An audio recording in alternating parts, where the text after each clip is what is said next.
Hello and welcome to my project on how the bear subverts patriarchal power structures in the restaurant industry. Spoilers ahead if you've never seen the show, of course.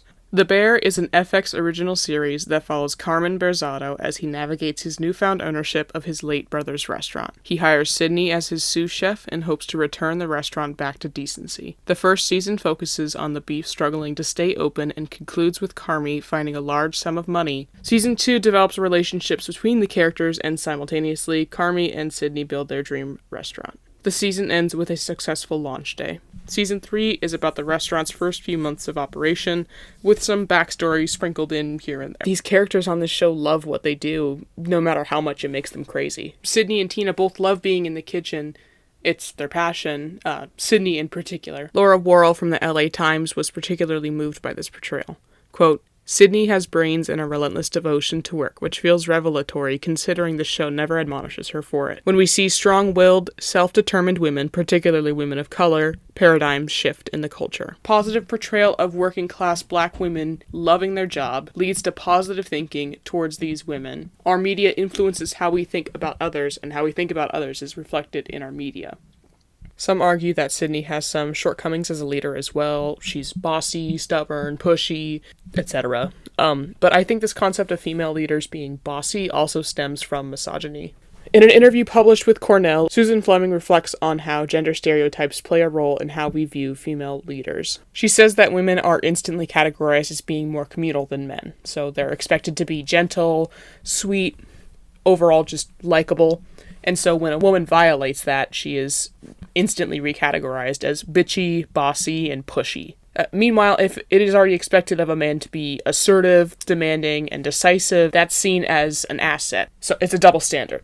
And it's only amplified by the fact that Sydney is a black woman who historically has been categorized as loud and angry. So I don't think it's fair to put Sydney in the category of being bossy. I think she's a good leader. I just think that as a society, our perception of those kinds of female leaders is misogynistic. Aside from leadership, a big part of The Bear is analyzing workplace dynamics in the kitchen. Richie reinforces toxic and sexist stereotypes and dynamics, especially in the first season. The first interaction we see between him and Sydney, he says, Pleasure to meet you, sweetheart. Don't say sweetheart. Sydney, you blowing somebody down at the Telegraph? What's up with all this gay-ass fruit?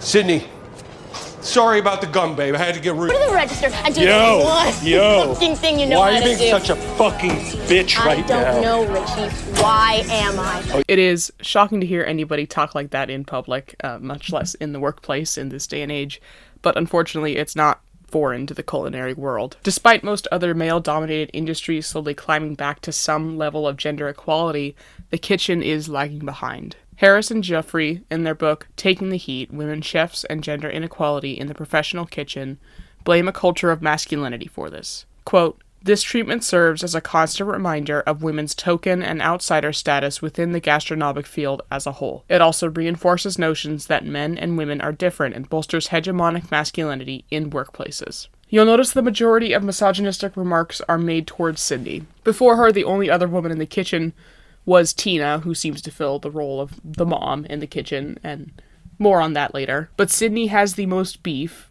no pun intended, with Richie. Richie is the epitome of the male boss that the women hate but all the guys love. He's loud, brash, and ranges from mildly to heavily sexist. But the show demonstrates that this is a front that he puts up. He has women in his life that he loves and respects, as well as a young daughter. He's shown to be unhappy. He's grieving the death of his best friend, and he's really trying to keep it together. None of this is, of course, to excuse his comments, but I think it speaks about how men are taught to be. Men under the patriarchy are taught to only express the emotion of, anger and joy, maybe. You can't show any form of sadness or grief or anxiety because it's seen as weak. It makes you lesser. And so for Richie, this comes out in misogynistic remarks or just straight up outbursts of anger. He does get better throughout the series, and he is called out for these remarks as being, not okay. But the fact that they have to be pointed out as not okay just shows that the bear is self-aware that the patriarchy suppresses emotions of men So much so to the point where they feel like they have to prove their masculinity by being angry and misogynistic or something that makes them feel more like a man. It's gender-affirming care. One of the main sources of tension in both the Bear and in real-life kitchen settings is styles of leadership. In the show, Carmy attempts to establish a hierarchy with himself at the top and Sydney just below him. This begins to fall apart fairly quickly. When put under pressure, it becomes clear that Richie does not respect Sydney nor Carmy, and the rest of the kitchen still views Richie as the de facto leader. In an attempt to re-establish power, Carmy defaults to shouting and ordering, and meanwhile Sydney quietly tries to maintain order. She also defaults to ordering and insulting. A leadership style that is centered around forcefully shouting is not only ineffective, but also violent. In Nilsson's paper, Balls Enough, Manliness and Legitimized Violence in Hell's Kitchen,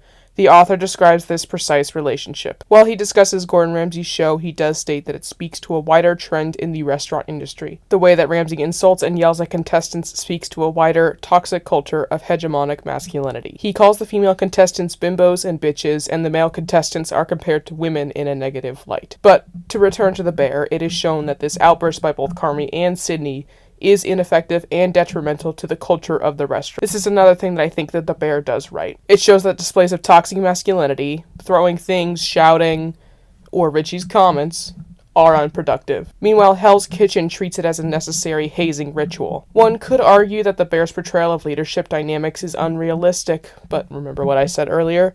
Our media influences our culture, and our culture influences our media. If Carmy's shouting is shown to be toxic and ineffective, then people will start to think that those kinds of leadership styles are toxic and ineffective. Let's go back to Tina. I love her portrayal so much. She's the mom of the group, which can be a negative thing. A mom in a kitchen setting is one style of leadership taken on by women as a way to fit in. Harrison Geoffrey comment that women who try to fit into this role sacrifice some respect from their male peers because mothers are not seen as legitimate chefs. The difference between the public spectacle of being a chef versus the private necessity of being a mother in the kitchen is a point that originally alienated women. I was kind of worried that the mom trope would continue into season 3 when Tina transitioned into more of a leadership position, but I don't think it did. She's still a mentor for the other chefs, but she looks up to Sydney, who is much younger than her. Tina is not only a work mom, but she's a mom. In her season 3 episode, we learned that before starting at the Beef, she worked in payroll at a candy company and was laid off just as her rent skyrocketed. This prompted her to apply to several places, and when she's at her wit's end, she lands a position at the Beef, which at the time was owned by Mikey. She says, I don't need to save the world, you know? I just want to feed my kid.